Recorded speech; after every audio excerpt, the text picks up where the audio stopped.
The cool thing about it, of course, as Leo said, the CRTs were so deep and fat, and these plasmas, which by today's standards are pretty deep and fat too, but nothing like the CRTs. And so they, you know, they were like, wow, you could hang that on the wall like a painting. It was really something. That was a big deal as they were flat. That was huge. Yeah, exactly. Yeah. Yeah.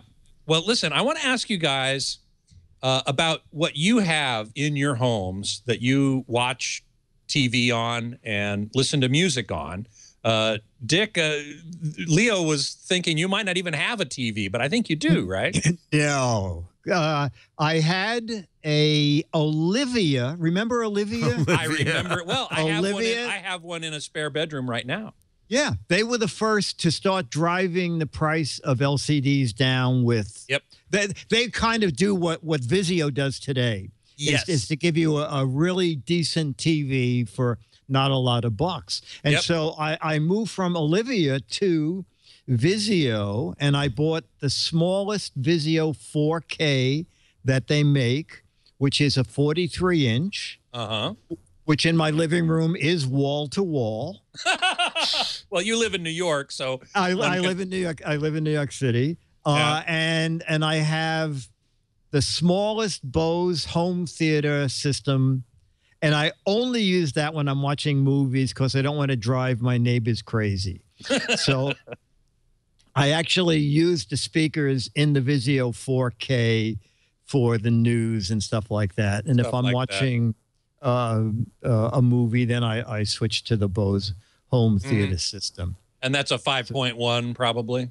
Yes. You know, I think it, you know, I don't think it even is. I think it's, what was that before that? Was it 3.2 channel or maybe 3. Yeah. 1.0, I think is what it was.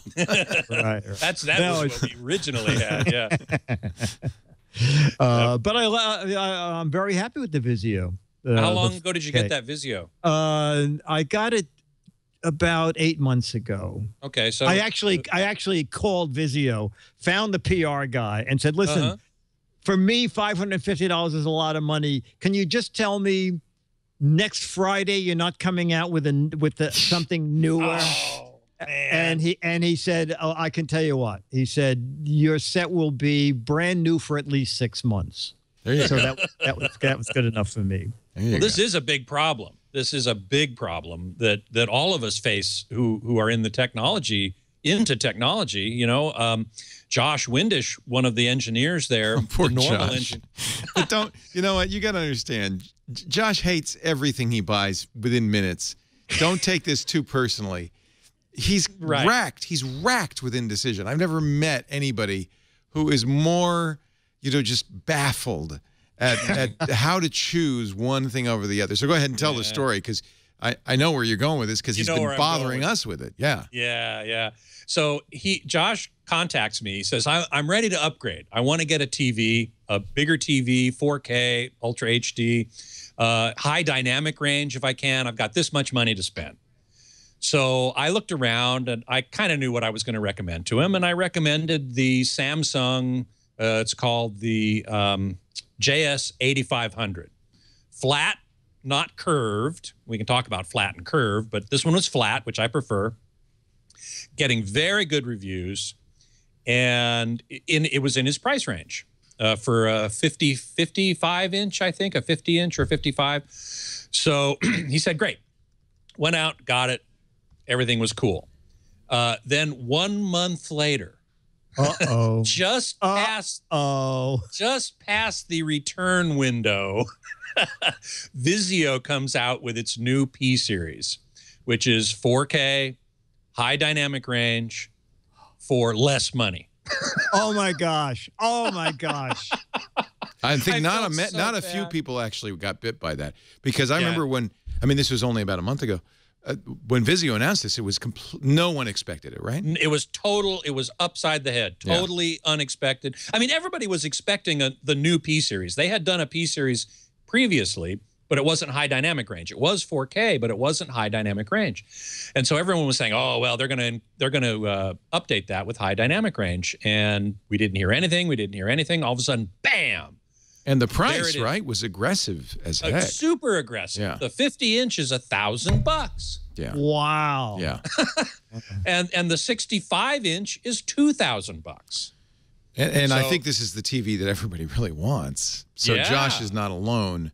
I'm sure a lot of people bought TVs just before this announcement and went, oh. Yeah. And his, unfortunately, was just, you know, I said to him, as soon as I posted that story, I contacted him and I said, are you still in the return window? You might want to return. That did not help, I might point out. I'm sorry. The thing to do with Josh is just reassure him daily, oh, you made the right choice. If you saw the agony he went through over the iPhone 6 or the 6 Plus, over the 38mm versus the 42mm Apple Watch. I mean, it is endless. Jelly donut or sprinkles. It is endless. He's the most, this poor guy, I feel so sorry for him because he just racked with indecision. It really... and it's to his credit, he makes a decision once in a while. And usually it's always the wrong one. No, it's always the wrong one. Yeah, it's always the wrong one. No, I was at the brick house when he was lining, you know, he has birds, and he was lining the cage, and he was going, Dick, New York Times or L.A. Times? Couldn't decide. Which do I line this with? Couldn't decide. Oh, that poor guy. That poor guy. We shouldn't. I have reassured him many times that, hey, the JS 8500 didn't change just because the Vizio came out. It's the same good TV. And I told him, look, there's no content that the Vizio could take advantage of. There won't be content that it could take advantage of for some time. I mean, yes, there's supposedly 4K and UHD content, but it's unless you're really into the Smurfs 3, you're probably... Oh, no, is that out of Yes, oh, my God! Oh, no, I just bought the Blu-ray! Yeah, exactly. There really isn't a whole lot of content at this There's not a whole lot, but it's growing, and there is some.